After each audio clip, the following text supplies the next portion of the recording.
Alright, so this is the second of probably 3 parts for section 2.3 on the chain rule. And the beginning part was just to warm us up for how to take the derivative using something called the chain rule. And the chain rule is a derivative strategy, or it's a way to take a derivative, a way to find a derivative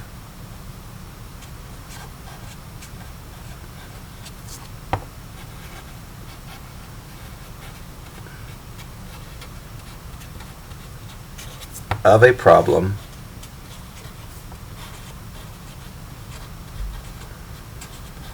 that has a parenthesis with an exponent.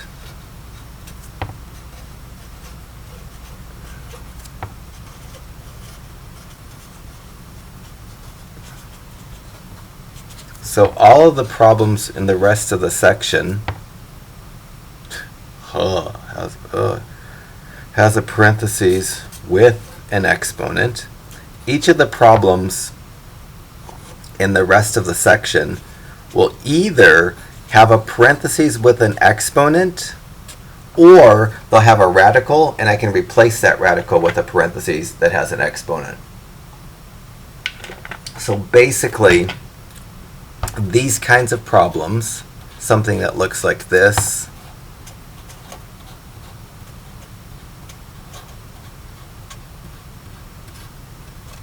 would be a problem that I need the chain rule for. It has a parenthesis with an exponent.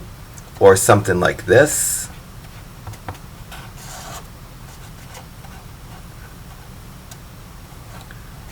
Is a candidate for finding its derivative using the chain rule, because it can be rewritten with a parenthesis with an exponent. Because anytime you have a square root, you can replace the square root symbol with a 1/2 power. And because the insides of the square root here have a binomial, I'd need a parenthesis. So basically, the chain rule is used for taking derivatives of problems that have parentheses with exponents. And just like when I did the quotient rule and the product rule, I wrote down kind of what in words what the derivative, how you find the derivative, and then I wrote the formal rule. I'll do that here. So the kind of the informal way to find the derivative of a product problem that has a parenthesis with an exponent. So this is going to be an informal explanation of the chain rule, and that's really what most students use.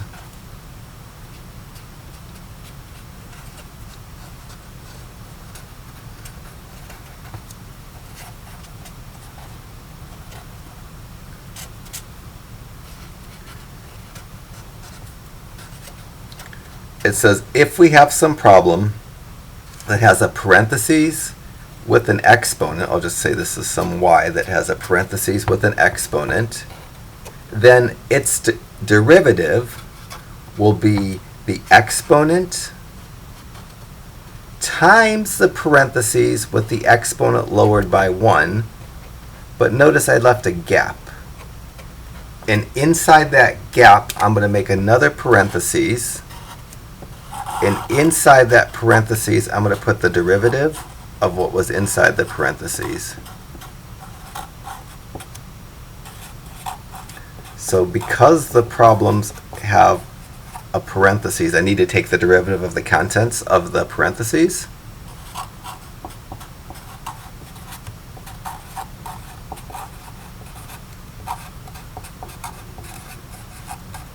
So if we have a problem with a parenthesis that has an exponent, the informal way we take the derivative is real close to the power rule.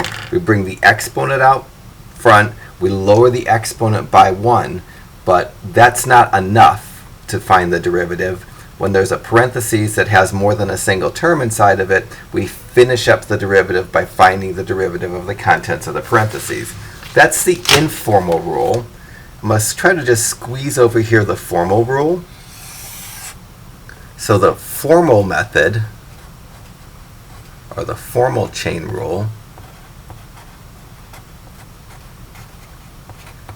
says this: if we have some function that can be rewritten as the composition of two functions, and this is why we did the first 20 problems, is to learn how you can take a function and break it up as the composition of two functions. But if this is the case, if you can have a function and break it up into the composition of two functions, then its derivative is the product of the derivative of one of the functions, the g function, times the derivative of the other function evaluated at the g function. And this is a really nasty looking definition, but it's correct. So when I do the homework problems, for the first few problems I'm going to do both the informal method and the formal method to show you how the chain rule works. And then eventually I'm just going to only use the informal method because the formal rule is just a little too complicated. This is the third time that I'm doing the video to this section, so hopefully it's decent. And in my first go around, I did every problem using the formal rule. And then after I watched the video, it just seemed ridiculous because I spent an entire section teaching you something you'd never going to use. The informal way is what we're going to use for the rest of the semester, so I wanted to focus more on it. So I'm going to jump into the homework problems. I haven't really showed you how to use the informal or formal method yet, but I will. So for problem 22, I'll do the informal approach, and then I'll do the formal approach. If you like the informal approach, you could fast forward through the formal approach. It's not going to impact your ability to do the problems at all. So problem 22 is a problem that has a parentheses with an exponent. I can find the derivative by bringing the exponent out front, leave myself some room, then take the original problem and lower its exponent by 1. So I'm just doing essentially the general power rule, but the general power rule needs to be improved upon, and inside this parentheses I have to put the derivative of what was inside the parentheses. So I need to put the derivative of 5x minus 3. The derivative of any term that just has an x to the first power is just the coefficient. The derivative of 5x is going to be just 5 because 5x is really 5x to the first power. To find its derivative, I'd make the exponent 1 multiplied by the coefficient 5. I'd lower the exponent to 0, and then x to the 0 is 1. So the derivative of any term that has an x to the first power is just the coefficient. And then the derivative of the minus 3 is 0. So I'm done with the derivative. Now I'm just going to simplify. So it's 2 times 5 times the quantity 5x minus 3 to the first power. And I'm going to multiply the 2 and the 5 because they're constants. They don't have x's. I might as well multiply them. And the 5x minus 3 I'm going to write without the exponent because the exponent is implied.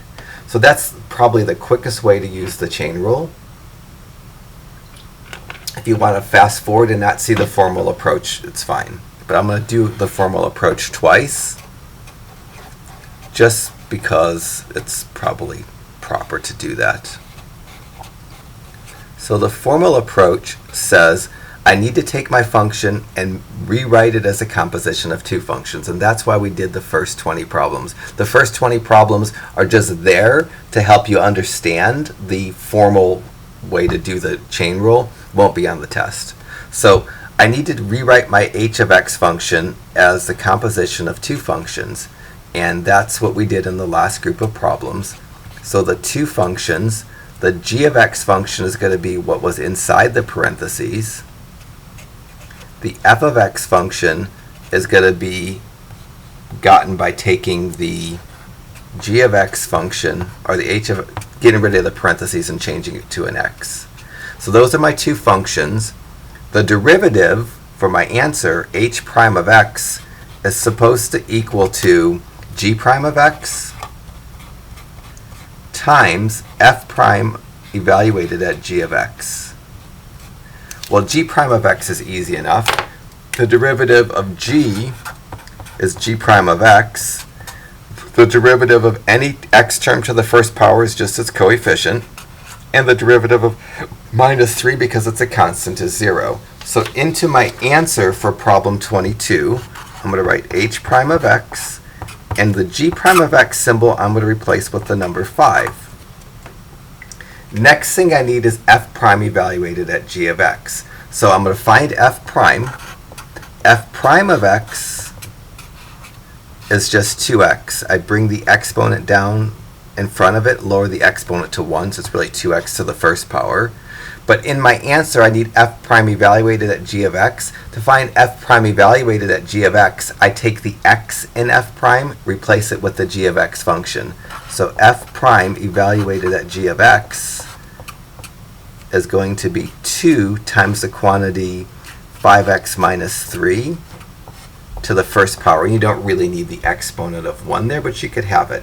So in place of the f prime evaluated at g of x, I'm going to write 2 times 5x minus 3 to the first. Didn't really need to write the exponent of 1, but I wrote it. I'm going to stop writing it here in my next line. Notice those answers are almost the same. The 2 and the 5 are switched, but multiplication is commutative. They're going to lead to the same answer. So just like I did in the shortcut method, I do the multiplying of the constants, and I'm done. So they give the informal and the formal method give exactly the same answer.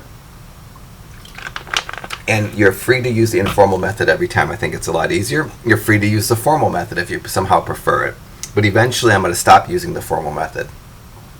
So I'm going to move down to do 23 and 24. I guess that whole answer showed up. And so for 24, I'm going to do the informal method.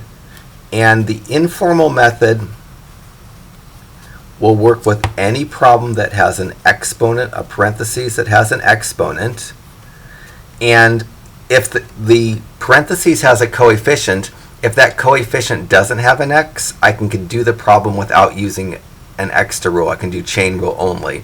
If this 3 had an x as well, I'd actually have to use the product rule, because if there's multiplication and both the factors that are being multiplied have x's, you need a product rule. In this case, because the 3 doesn't have an x, I can go straight to the derivative without using the product rule. So informal method, I bring the exponent out front. In this case, there's a coefficient that doesn't have an x. I need to multiply that 5 by the 3 that's already out there, just like we did in the general power rule. I leave myself some room, and then I lower the exponent by 1. And then inside the parentheses where I left the room, I write the derivative of the original parentheses, the derivative of 8x because it's an x to the first power term, the derivative of it is just the coefficient, and the 7 is a constant. It has a derivative of 0. So 8x plus 7 has a derivative of 8. Just like I did in problem 22, I'm going to multiply the constants, the numbers without the x's, and 5 times 3 times 8, since I just did this video, I know it's 120. So that's going to be the answer to problem 24 using what I prefer as the informal method. Again, just like for the last problem, if you wanted to skip through and not watch the formal method, it won't affect you at all in being able to do the problems. But the formal method says I need to take this function h of x and think of it as a composition of two functions f and g. So I can think of h as f composed with g of x, and in this case the g of x is going to be the inside of the parentheses without the exponent, without the 3 out front, and the f function is going to be the problem with the parentheses deleted but changed to an x. The derivative for this formal method, h prime of x, equals g prime of x times f prime evaluated at g of x. For g prime of x, I just take the derivative of the g function. The derivative of 8x, because it's an x to the first power term, is just the coefficient 8, and the derivative of 7 is 0.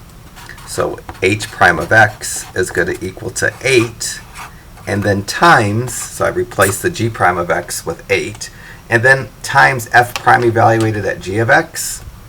F prime of x is just the derivative of the f function. I go 5 times 3 is 15, lower the exponent to 4. That's the f function, but it's not the f function evaluated at g of x. To get the f function evaluated at g of x, I take, or the derivative of the f function evaluated at g of x, I take the x in the derivative and replace it with the g function. So that's going to be 15 times 8x plus 7 to the 4th. So in my answer, in place of the f prime evaluated at g of x, I'm going to write 15 times 8x plus 7 to the 4th power to be in place of the f prime evaluated at g of x. Now I'm going to multiply 8 times 15, and 8 times 15, that's what I did here, because that's 15 times 8 is 120. So I get h prime of x equals to 120 times, you can barely read this when I use these fun colored markers. It's 120 times 8x plus 7 to the 4th. So the informal and the formal method always give the same answer. They're just different ways to think about the chain rule. And again, generally, if I see a problem that has a parentheses with an exponent, I'm going to use the chain rule. And for the rest of the problems in this section, I'm just going to use the informal method because it takes, a couple lines as opposed to a bunch of lines. It's a lot less to remember, and this is why nobody really uses the formal method when they're finding a derivative using the chain rule. When you go to watch the video for section 2.4, because initially I did this whole section without showing the shortcut method, I explained the shortcut method in about the first 10 minutes of the video for section 2.4. And I don't get into solving 2.4 problems till about 10 minutes in. So if you want to, when you get to section 2.4, you can fast forward right to about 8 or 10 minutes in. You'll see my whole explanation of the informal method. And then I'll show up a problem that says, a problem from section 2.4. And that's when you can start. You can watch the beginning. It won't hurt you, but you don't have to, because it's just explaining something that I'm explaining now. So there's a parentheses with an exponent. The coefficient doesn't have an x. I can go straight into the chain rule. I take the exponent -3, multiply it by the coefficient 2, leave myself some room, and then take the exponent and lower it by 1. And -3 minus 1 is -4. If I did -3 minus 1, I'll get -4. So the exponent in my answer on that 5x minus 6 parentheses is going to be -4. Where I left myself a parentheses, where I left myself some room, I need to take the derivative of the quantity 5x minus 6. 5x is an x to the first power term, so its derivative is just its coefficient of 5. Minus 6 is a constant, its derivative is 0. I'm almost done. I'm going to multiply these values here to get the best form of, a form of my answer that's okay, not necessarily the best form. -3 times 2 is -6 times 5 is -30. So this would be, I think, a completely acceptable answer. -30 times the quantity 5x minus 6 to the -4th power. However, that answer has a negative exponent, and it probably would be better, maybe even I should say best, to rewrite the problem so it doesn't have that negative exponent in terms of an answer. So I might say the quantity -30 over the quantity 5x minus 6 to the 4th would be a better answer because it doesn't have a negative exponent. This line right here, I say it's an okay answer. And the reason it's okay to leave a negative exponent in this answer when it generally isn't is because the original problem started with a negative exponent. So if I was okay with a negative exponent in the original problem, I guess I need to be okay with it in the answer.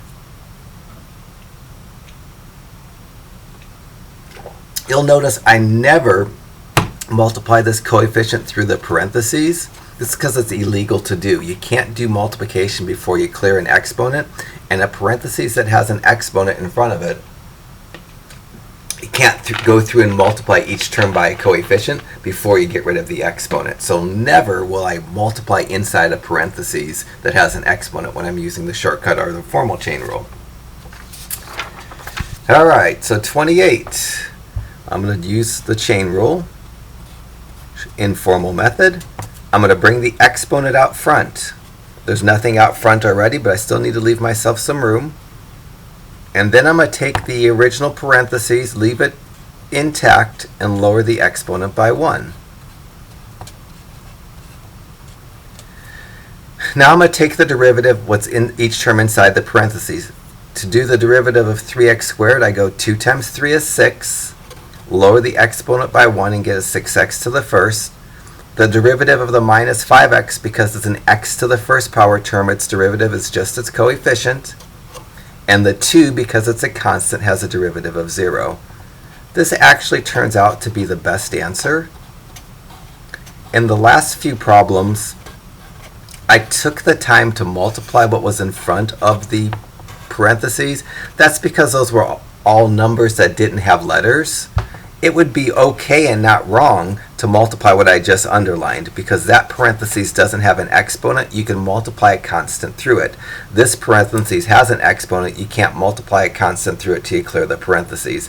I never ever in the chain rule clear the parentheses with the exponent, but if you wanted to multiply each term inside the first parentheses by 3 to get rid of that 3, that's okay. But the top version that I pointed to and said it was the best answer, it's completely factored. It's actually better than this, because that parentheses is a common factor of 3 that I could factor. So I only multiply numbers in front of the parentheses with the exponent if they don't have letters or x's.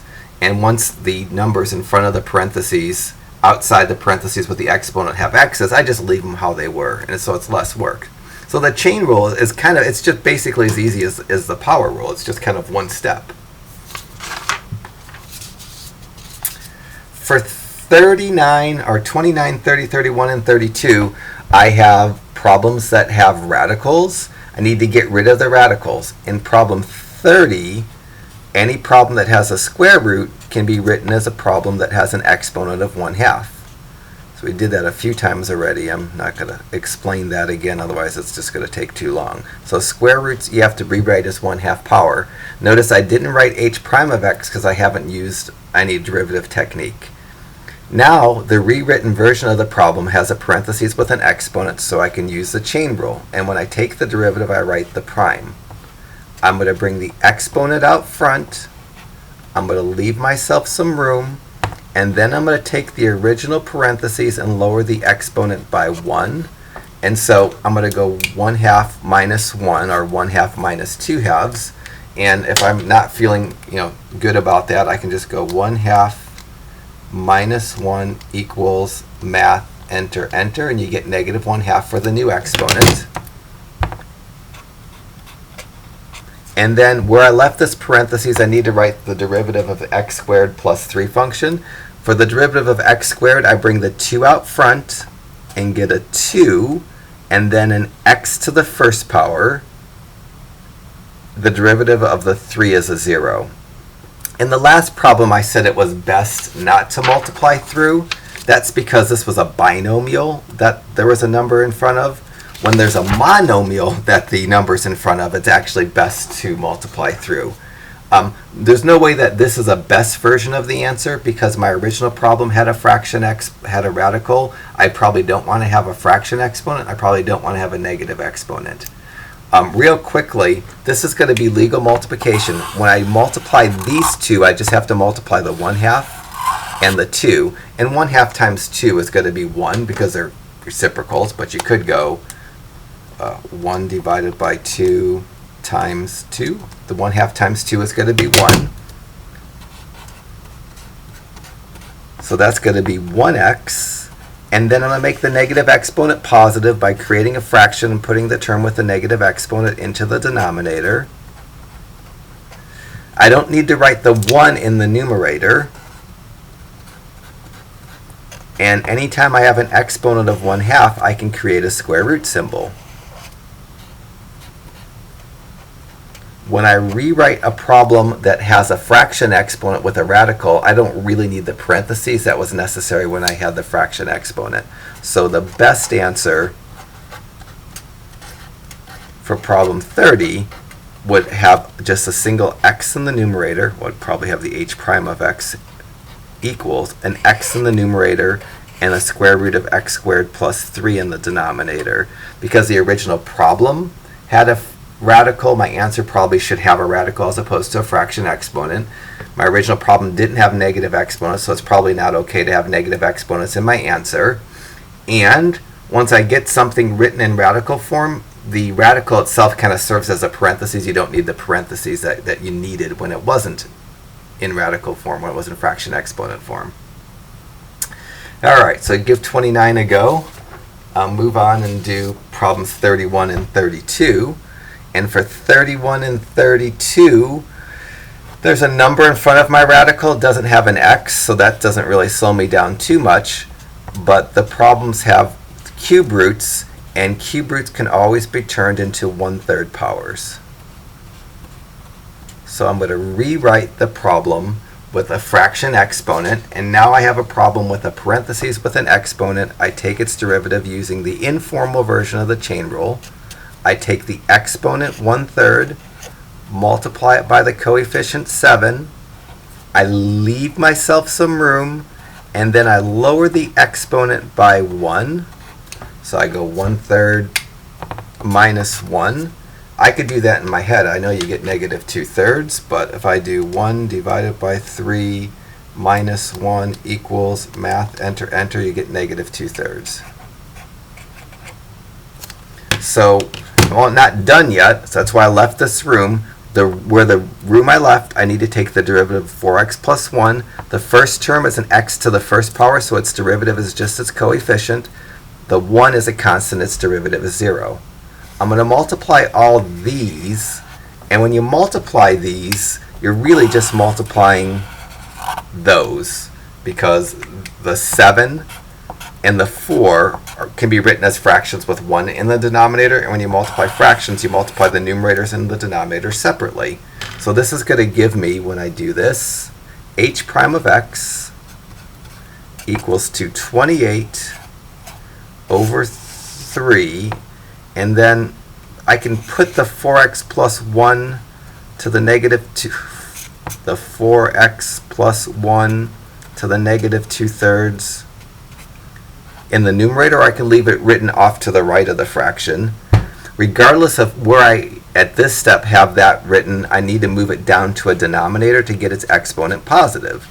So I can rewrite this as 28 over 3 times the quantity 4x plus 1 to the positive 2/3.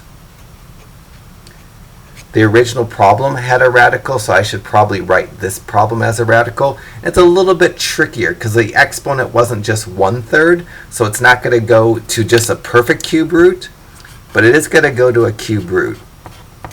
So in my answer, I want to make room for a radical.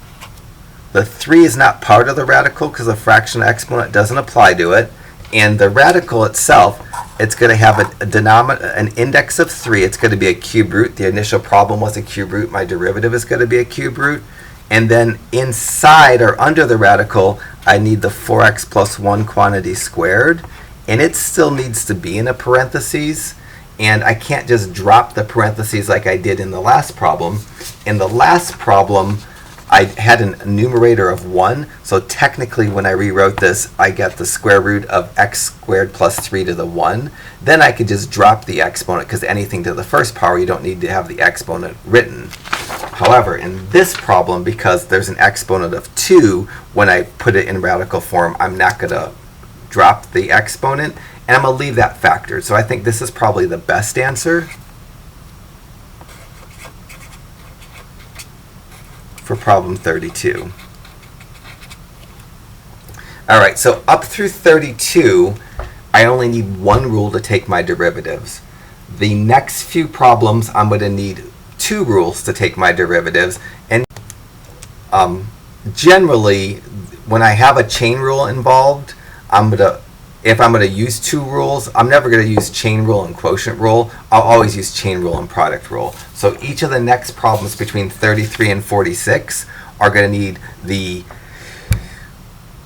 product rule and the chain rule. So you'll notice that in problem 34, there's multiplication and there's an x in both terms that are being multiplied. The first factor is 5x squared. It has an x. The second factor is 7x plus 1 cubed. It has an x. To do the derivative, I need the product rule. I can't just use the chain rule like I did in some of the problems previously because of the x here. So the product rule says I find the derivative by doing the derivative of each piece times the other one unchanged. So it would say I need to take the 5x squared factor and multiply it by the derivative of the 7x plus 1 cubed factor, and then plus the 7x plus 1 cubed factor times the derivative of the 5x squared factor. So this is using the product rule. The reason my first step is using the product rule, because the problem was a multiplication, and problems that have multiplications are candidates for the product rule, and I don't have to use the product rule if one of the factors is missing an x, but because both the factors 5x squared and 7x plus 1 quantity cubed, have x's, I have to use the product rule.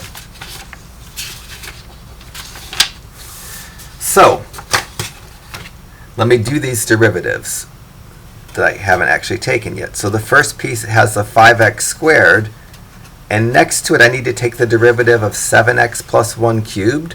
Well, to find the derivative of 7x plus 1 quantity cubed, that's a parentheses with an exponent. To find its derivative, I bring the exponent out front, I leave myself some room, I lower the exponent by 1. Inside the parentheses where the room I left, I write the derivative of the inside of the parentheses. The derivative of 7x is 7. The derivative of 1 is 0. So in place of the derivative of 7x plus 1 cubed, I'm going to write 3 times 7 times the quantity 7x plus 1 squared. Now I'm going to bring my plus sign down. So I've done the first part. I've taken the 5x squared and multiplied it by the derivative of 7x plus 1 cubed. Now I'd need to take 7x plus 1 cubed and multiply it by the derivative of 5x squared. So the 7x plus 1 cubed is going to stay 7x plus 1 cubed. The derivative of 5x squared, I multiply the 2 times the 5 and get a 10, and lower the exponent by 1 and get an x to the first. This is a horrible, messy derivative. Generally, when you have a problem that has both the product and the chain rule, you simplify by common factor factoring, and then you do some multiplying out. So I look at this problem, and this 5x squared is really 5 times x, and between, on either side of this plus sign, there are common factors. There's monomials that have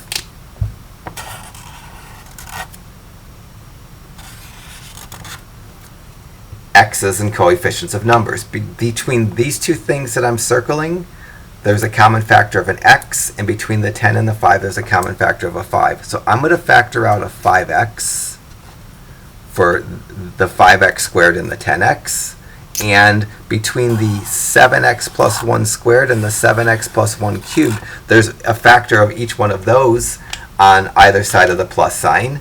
And when you have common factors on either side of a plus sign, you pull out the common factor with the smaller of the exponents. So I'm going to pull out a 7x plus 1 squared.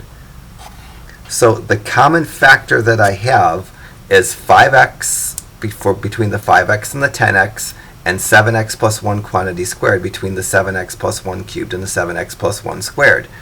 Now I wrote a bracket as opposed to parentheses, but you could write a parentheses, and inside I write what's left after I pull out my common factor. After I pulled out the 5x, I'm still left with that x.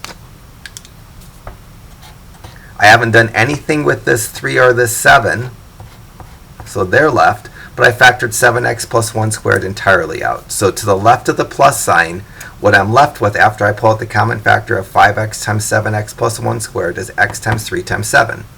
To the right of the plus sign, I have the 7x plus 1 cubed. I factored out a 7x plus 1 squared, so there were 3 7x plus 1s. I factored out 2 of them. I'm just left with 1 of them, so I have 7x plus 1 to the first.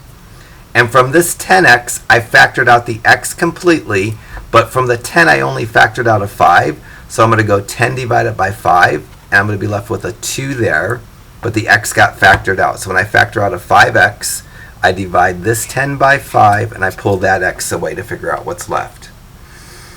Now, the stuff that's outside the bracket, I'm just going to leave alone, and that's going to be part of my answer. The stuff that's inside the bracket, I'm going to multiply it out and combine like terms. So inside here, those three terms, I multiply the 7, 3, and get 21, and I leave the x. To do this multiplication, this is really 2 times 7x plus 1 because multiplication is commutative. I can write this multiplication in a different order. The parentheses has an exponent of 1. I don't need to write that parentheses. And when a parentheses doesn't have an exponent, it's okay to multiply the coefficient through that parentheses. So to clear this, I'm going to go 2 times 7x, which is 14x, and 2 times plus 1, which is plus 2.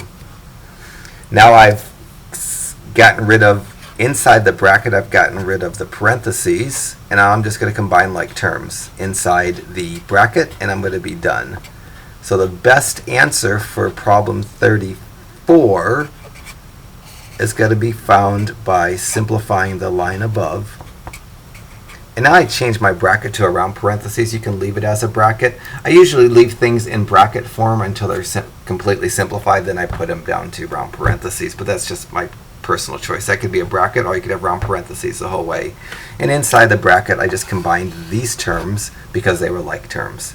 So that's a monstrous problem, but hopefully it's understandable. But using two rules at the same time is a lot of work. All right, 36 is icky-er than 33 and 34. So give 33 a chance, and then we'll move down and do 35 and 36. 35 and 36 have multiplication, and each of the factors in the multiplication have letters, so I need to use the product rule. The product rule says to find the derivative when there's multiplication, you take the first term, in this case it's 3t squared plus 5t minus 1. You multiply it by the derivative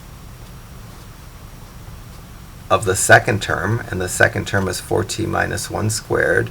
Then you put your plus sign down, and then you take the second term, it's our second factor, and multiply it by the derivative of the first factor.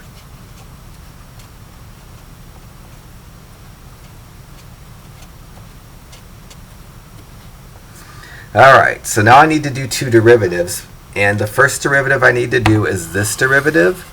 Because it's a parentheses with an exponent, it needs a chain rule. So to do the derivative of 4t minus 1 squared, I bring the 2 out front, I leave myself some room, I lower the exponent by 1, keep the contents of the parentheses the same, and where I left the room, I write the derivative of the contents of the parentheses. 4t, because it has a first power term, its derivative is just its coefficient. The minus 1 has a derivative of 0.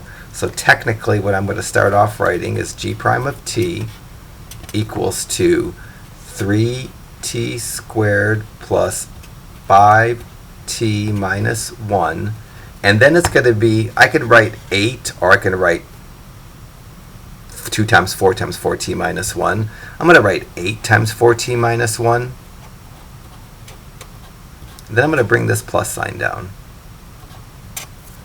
For my next piece, I'm going to leave the 4t minus 1 quantity squared, and I'm going to replace this with the derivative of 3t squared plus 5t minus 1. The derivative of 3t squared, I go 2 times 3 is 6, lower the exponent by 1 and get a 6t. The derivative of 5t, because it's a t to the first power term, its derivative is just its coefficient of 5, and the derivative of minus 1 is 0. So I've taken the derivatives, now I look for common factors. On either side of the plus sign, there's a 4t minus 1. This one has an exponent of 1, that one has an exponent of 2. I always take the smaller of the exponents, so I'm going to write g prime of t is 4t minus 1 to the first power. And now I'm going to write a bracket. What's going to be left in my bracket first is 3t squared plus 5t minus 1. I have the 8 written to the right of the parentheses. I can certainly write it to the left of the parentheses because multiplication is commutative, and writing it to the left of the parentheses will make it easier to see the simplifying. And I factored out that 4t minus 1 entirely, so I don't have any 4t minus 1 left. I bring down my plus sign, and to the right of the plus sign, I had a 4t minus 1 squared. I factored out a single 4t minus 1, so instead of having a squared, I took one of them away. I'm going to have this to the first power, and I don't need to write an exponent of 1. I didn't do anything with the 6t plus 5, so I'm just going to leave it. Now, just like I did in the last problem, I'm going to clear the parentheses inside the bracket and combine like terms. So the first parentheses, I'm going to multiply 8 through each term. I'm going to go 8 times 3t squared and get 24t squared. Then 8 times 5t is positive 20t, and 8 times minus 1 is minus 8. The next parentheses require foiling. I'm going to go 4t times 6t is 24t squared, and rather than writing plus 24t squared to the right and running out of room, I'm going to write it right under what it's going to combine with. So that's my firsts. My outers, 4t times 5 is 20t, and again, instead of writing it to the right, I'm going to write it underneath just to make it easier to combine like terms. So that's the first and the outers. Now I'm going to do the inners. Negative 1 times 6t, I'm going to write it under the term that it's going to combine with. And the last, negative 1 times 5 is negative 5. So that's my bracket multiplied out, but without like terms combined. I'm going to leave the common factor of 4t minus 1 in front of my parentheses, and now I'm going to combine 24t squared plus 24t squared is 48t squared. 20t plus 20t is 40t. 40t minus 6t is plus 34t. And minus 8 and minus 5, because they're both negative, I add the numbers and keep them negative and get a minus 13. Notice once I combined all the like terms inside the bracket, I turned it to a round parentheses. This is probably the best answer. I'm not going to make a crack of trying to factor that. It might factor, but generally I don't go that extra step. I do the step of pulling out my common factor, clearing any parentheses that are left, and combining like terms after I pull out my common factor, but I don't go further. That's a nasty problem. 38 isn't as bad as 36. Alright, so 38. So it's a multiplication. Both factors have a letter, so I need to use the product rule. So f prime of y is going to be the first factor, 2y minus 3, times the derivative of the second factor, which is the derivative of 4y plus 1 squared, and then plus the second factor, 4y plus 1 quantity squared, times the derivative of the first factor, 2y minus 3. So because there's a multiplication and both factors have variables or letters, I have to use the product rule. The product rule says the first factor times the derivative of the second factor plus the second factor times the derivative of the first factor. This might be slightly backwards, inverted from what I did it in the last section. In the last section, I think I did the derivatives first. It doesn't matter if you do the derivatives first or second, and maybe I'll start doing the derivatives first now that I remember how I did that. But it doesn't matter. When you're using the product rule, it's always the first factor times the derivative of the second factor times the derivative of the first. Now I need to do some derivatives. The first derivative I need to take is the derivative of 4y plus 1 quantity squared. Because it's a parentheses with an exponent, I need the chain rule. I bring the 2 out front. I leave myself some room. I lower the exponent by 1. And inside the parentheses, where I left myself some room, I write the derivative of the contents of the parentheses. For y, because it's a first power term, its derivative is just its coefficient. 1 has a derivative of 0 because it's a constant. So for this first piece, I'm going to write f prime of y equals 2, and then in either order, 2y minus 3. And then the 2 and the 4 I can multiply to be an 8. Or I can leave them as 2 times 4. I'm going to write them as an 8. I'm going to put them in a parentheses, but I don't really need that parentheses. And then a 4y plus 1, I don't need the exponent of 1. So I just took this and moved it down here. I multiplied the 2 and the 4. Second piece, I'm going to leave the 4y plus 1 quantity squared. And I'm going to take the derivative of 2y minus 3. The derivative of 2y, because it's a first power term, its derivative is just its coefficient. The derivative of minus 3, because it's a constant, is a 0. Now I'm going to look for common factors, and I kind of wish I didn't multiply out that 2 and 4. So between the 8 and the 2, there's a common factor of a 2. And between the 4y plus 1 to the first and 4y plus 1 to the second, there's a common factor of 4y plus 1 to the first. Because we take the smaller exponent. I didn't need to write the exponent of 1, but I just kind of emphasized that I had an exponent. Now I look out what's left. For the first term, the 2y minus 3 I haven't done anything with, so I'm going to leave that 2y minus 3. When I factored out a 2, I need to take this 8 that I circled and divide it by that 2 to figure out what's left. And 8 divided by 2 is 4. I can write that 4 before or after the parentheses. It's easier to do the next step if you write it before. And the 4y plus 1 I took out entirely, so I don't need to write the 4y plus 1 anymore. I'm going to bring this plus sign down. After the plus sign, there was a 4y plus 1 squared. I took one of the two 4y plus 1s left, so I'm only left with one of the 4y plus 1s. I'm left with 4y plus 1 to the first power. And I factored out this 2 entirely, so there's nothing after the 4y plus 1. So that's done with the common factoring. I don't have to multiply the 2 by the 4y plus 1 parentheses, but I could, but it's better not to. But because this has an exponent of 1, you can multiply constants through it. Inside my brackets, I'm going to clear the parentheses. For this parentheses, I'm going to go 4 times 2y is 8y. 4 times minus 3 is minus 12. Second parentheses, because it's just a first power term, I can just drop the parentheses without doing any changing. Almost done.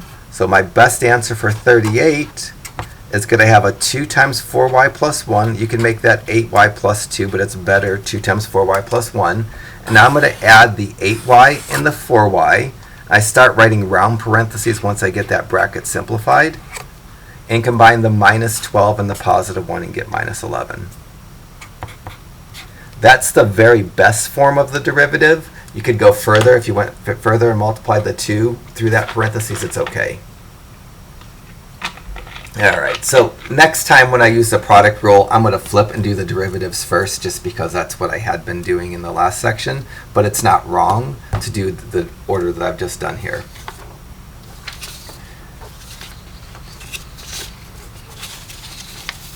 Alright, so 40, I need to write the problem with a fraction exponent before I start attacking its derivative. So I'm going to rewrite and not write y prime yet. This is a cube root, and cube roots get written as 1/3 exponents. When you do your problem 39, that square root's going to turn to a 1/2 exponent. Now I'm going to do the derivative. So y prime is going to be the derivative of one of the factors. So I'm going to do the derivative of 7x plus 1 to the 1/3 times the first factor unchanged, plus the derivative of the first factor, 4x, times the second factor unchanged.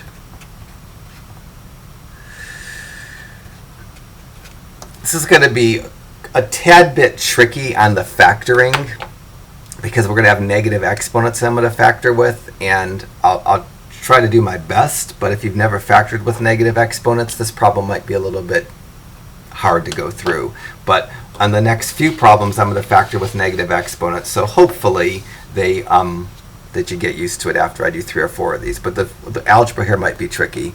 So first thing I need to do is find the derivative of 7x plus 1 to the 1/3. Because it's a parentheses with an exponent, I need the chain rule. I bring the 1/3 out front. I leave myself some room. Then I write the 7x plus 1 down. I lower the exponent by 1. And 1/3 minus 1 is negative 2/3. You can do that on your calculator if you can't do that in your head. And then inside that parentheses, the derivative of 7x, because it's an x to the first power term, is just the 7. The derivative of 1 is 0.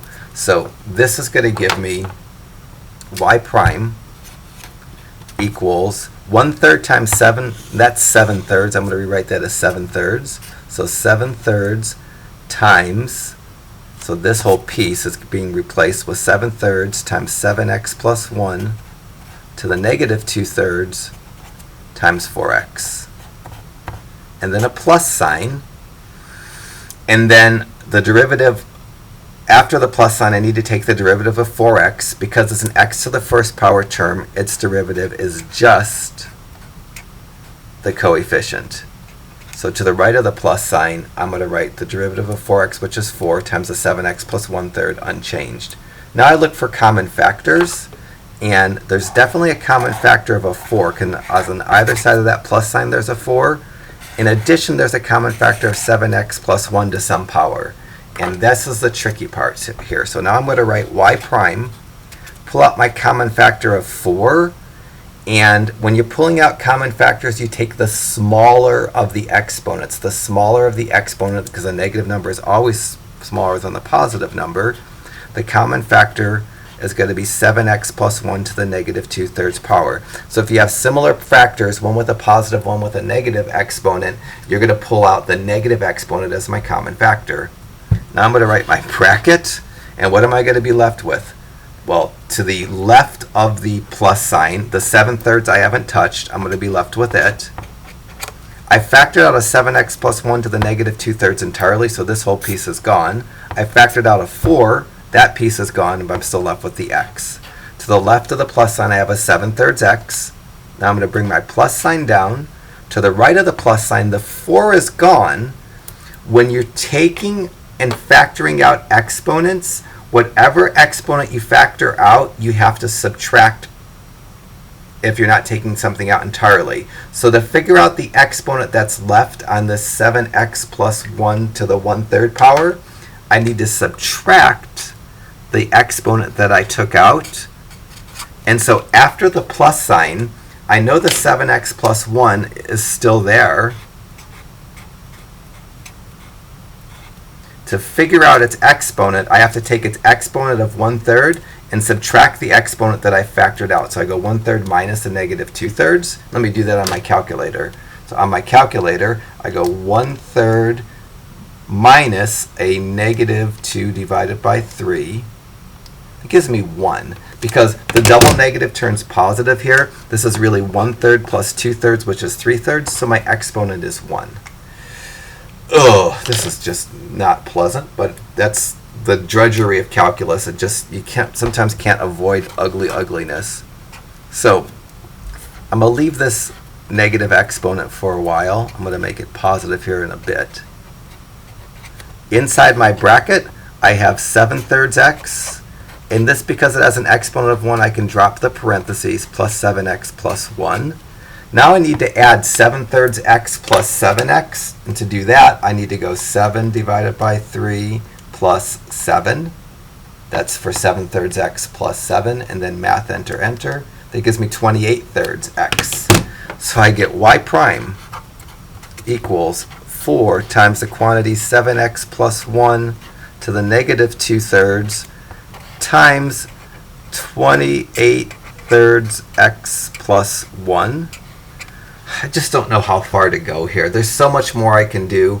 I don't like having a negative exponent, so I'm going to get rid of that negative exponent and make it positive. And that's going to give me 4 times 28 over 3 plus 1 to the over 7x plus 1 to the 2/3. Forgot to write the x right there. And I should probably really do more, but I'm not going to do more in the numerator. I'm going to leave, these aren't like terms that can't be combined. It's probably kind of offensive to have a fraction there, but I'm going to leave that fraction there. And the only thing I'm going to do to finish this up is get rid of the fraction exponent, because my original problem had a radical. My answer should have a radical. And I'm going to call this the answer. Might not be the best ultimate answer, but I've done what I generally do. I generally, inside my bracket, combine like terms, which I've done, pull out common factors, which I've done, and negative exponents I've made positive, which I've done, and radicals I turn back into, or fraction exponents I turn back into radicals. Wow. I would be shocked if you got anything that even approaches this level of difficulty on a test. But it's nice to be able to see it, because calculus, there's just ugliness in calculus, and this is kind of, the beginning of that ugliness. All right, so give 39 a crack, and we'll see how we go there. So we have 3 more nasty derivatives, and then I'll make a second part to this video. And maybe we'll skip some of the really nasty stuff. Yes. So 41 and 42 I feel good about doing. I think I'm going to vote on skipping 43, 44, 45, and 46, because they're just really, really nasty. And we just did a really nasty problem. We don't need to get that bad. So for 42, I could use the quotient rule because it's a fraction. I don't like using the quotient rule. And any problem that is a fraction, I can rewrite it by bringing the denominator up to the numerator and changing the sign of its exponent. So the very best way to do a fraction that has an exponent is to rewrite it so you don't have to take the derivative of using the quotient rule. Now I've rewritten the problem. I didn't write y prime because I hadn't taken the derivative. I just wrote y. But this version is much easier to take the derivative of because it's just a chain rule. And I don't even need to use the product rule because that 5 doesn't have an x. So when you have a parentheses with an exponent, if outside the parentheses the term has an x, you need to use the chain rule, the product rule. But here I don't need to use the product rule. I'm just going to take the exponent of -3, multiply it by the coefficient of 5, leave myself some room, lower the exponent by 1, and -3 minus 1 is -4. Inside the parentheses, I'm going to write the derivative of 2x, which is 2, the derivative of -9, which is 0. I'm going to multiply the 3 constants out front. -3 times 5 is -15. -15 times 2 is -30. This is the derivative. It has a negative exponent. The original problem didn't have a negative exponent, so I shouldn't probably write my answer with a negative exponent. I'm going to get rid of that negative exponent by creating a fraction and writing the term with a negative exponent to the denominator. So you should be able to do the same thing with problem 41. Both problems 41 and 42, because they're fractions, could be done using the quotient rule, but it's not necessary, and it's easier to bypass the quotient rule by rewriting the problem. These next set of problems are a bit absurd. This one definitely I'm going to skip, and I should say f prime of x. Let me go ahead and do 44, and you can do 43, but you can skip 45 and 46. To do 44, it looks like I need a chain rule because there's a parentheses with an exponent. It certainly isn't illegal to get rid of a parentheses with an exponent if you don't want to deal with it. And if I was doing problem 43 or 44, I'd FOIL out the numerator to get rid of the parentheses. And FOILing out the numerators, the first are 4x times 4x, which would give me 16x squared. The outers give me the inners give me a 20x. The lasts give me a 25. So what I'm doing is if there's an exponent of 2, I can get rid of the exponent of 2 and make the derivatives maybe easier to follow. And I'm just rewriting the problem to make the derivative maybe slightly easier to compute.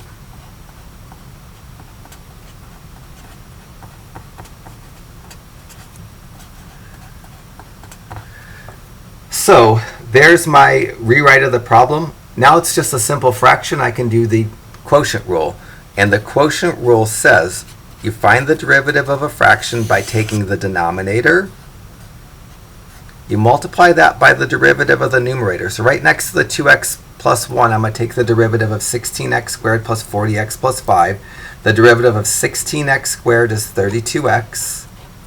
The derivative of 40x is plus 40. The derivative of 25 is 0. So that's the first part of the quotient rule. That's the denominator times the derivative of the numerator. The second part is the numerator times the derivative of the denominator. The numerator is 16x squared plus 40x plus 25.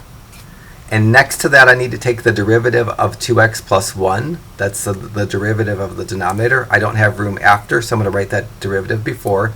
The derivative of 2x is 2. The derivative of 1 is 0. And then all over the denominator squared. So I've taken the derivative. I didn't use the chain rule because I cleared the parentheses with the exponent. And now in the numerator, I'm going to clear the parentheses and combine like terms to get my final answer. So first I need to FOIL. To get rid of the first set of parentheses, I go 2x times 32x is 64x squared. Then 2x times 40 is plus 80x. And then 1 times 32x is plus 32x. 1 times 40 is plus 40. First parentheses gone. Second parentheses, negative 2 times 6x squared is negative 32x squared. I'm going to write it under as opposed to after to make the simplifying easier to follow. And then minus 2 times 40 is minus 80x. And then minus 2 times 25 is minus 25. And then all over 2x plus 1 quantity squared. Now I'm going to combine like terms and get my answer. F prime of x equals 64x squared minus 32x squared is 32x squared. The 80x's cancel. I'm left with a positive 32x. 40 minus 25 is positive 15. And then all over 2x plus 1 squared. It's probably the nicest way to do that derivative. So as we get further in the class, we're going to switch between the strategies that we're using to take derivatives based on what is easiest. And I always try to model what I think is easiest. There are definitely going to be multiple ways to take every derivative as we get deeper into the derivative taking. And I'm always going to try to figure out the way that I think is easiest and model the easiest way. Then hopefully just seeing me do problems, you start to get an idea of how to use different strategies, and you figure out which strategy is best for which problem. Always I give a review for every test, and the strategies that I use on the review will be the strategies you need on the test. So there won't be any trickery on the test. I won't pull a problem like this out of the air. If I thought this was important enough to test on, then on the review there'd be a problem that would have this strategy. My guess is this problem's too complicated for an in-class test, so this strategy is something that will never be tested on. All right, I'm going to pause the video and then we'll do a part 3, which should be short.